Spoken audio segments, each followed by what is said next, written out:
after Trump mischaracterized CNN's reporting, he tried to ask a follow-up question. Let's listen, and then we'll talk to you guys about it. Here it is. Since you are attacking our news not you. organization, Not can you. you give us a chance? Your organization You are is attacking terrible. our news organization. Your organization Can you give us a is chance terrible. to Let's ask go. a question, sir? Go ahead. Sir, can Quiet. you state, Quiet. Mr. President-elect, Go ahead. can you state She's asking categorically, a question. Mr. Don't be rude. President-elect, can you give us a question? Don't be You're rude. attacking us. Can you give us a question? Don't be rude. Can you No, give I'm us not a gonna give you question? I'm not going to give you a Can question. can you state categorically? You are fake news. Sir, Go ahead. can you state categorically that nobody... No, Mr. President-elect, that's not Go ahead. appropriate. So I have to obviously go to you because that's what... and then you had another exchange with Sean Spicer, who said that he was going to kick you out if you did that. Right. He came over to me during the middle of that and said, if you do that one more time, you're out of here. And I've been covering presidential campaigns for a long time. This is my fourth one. I've been at the White House covering President Obama. We asked him hard questions, too. A lot of questions they didn't like. You know, we go after both sides. That is what we do. But I've never had a press secretary come up to me and threaten to throw me out of a news conference. Now, heat of the moment, maybe he regrets that. And if that's the case, then that's fine.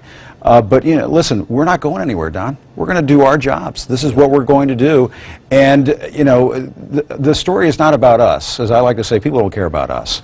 People care about the President of the United States. And the last time he had a news conference was at the end of July. And you know what he said at that news conference? Yeah. Russia, if you're out there, if you find those 30,000 missing Hillary Clinton emails, will you let us know about it? Yeah. We tried to ask Donald Trump throughout the course of this campaign following that about his relationship with Russia, about these business interests over there. He refused to have news conferences. Our first news conference with Donald Trump is 10 days before he takes the oath of office down in Washington.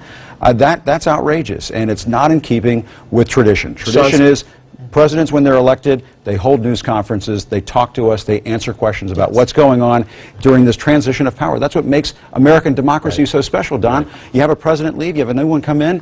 That's an important time, and we need the president-elect to talk to us. I saw an interview with Sean Spicer. He said that you were rude. I did not think you were rude. Being persistent, you know, it was a big room. That's what you're a journalist. You're supposed to do that, right? Right. He said you were rude. He said you should apologize on Twitter tonight.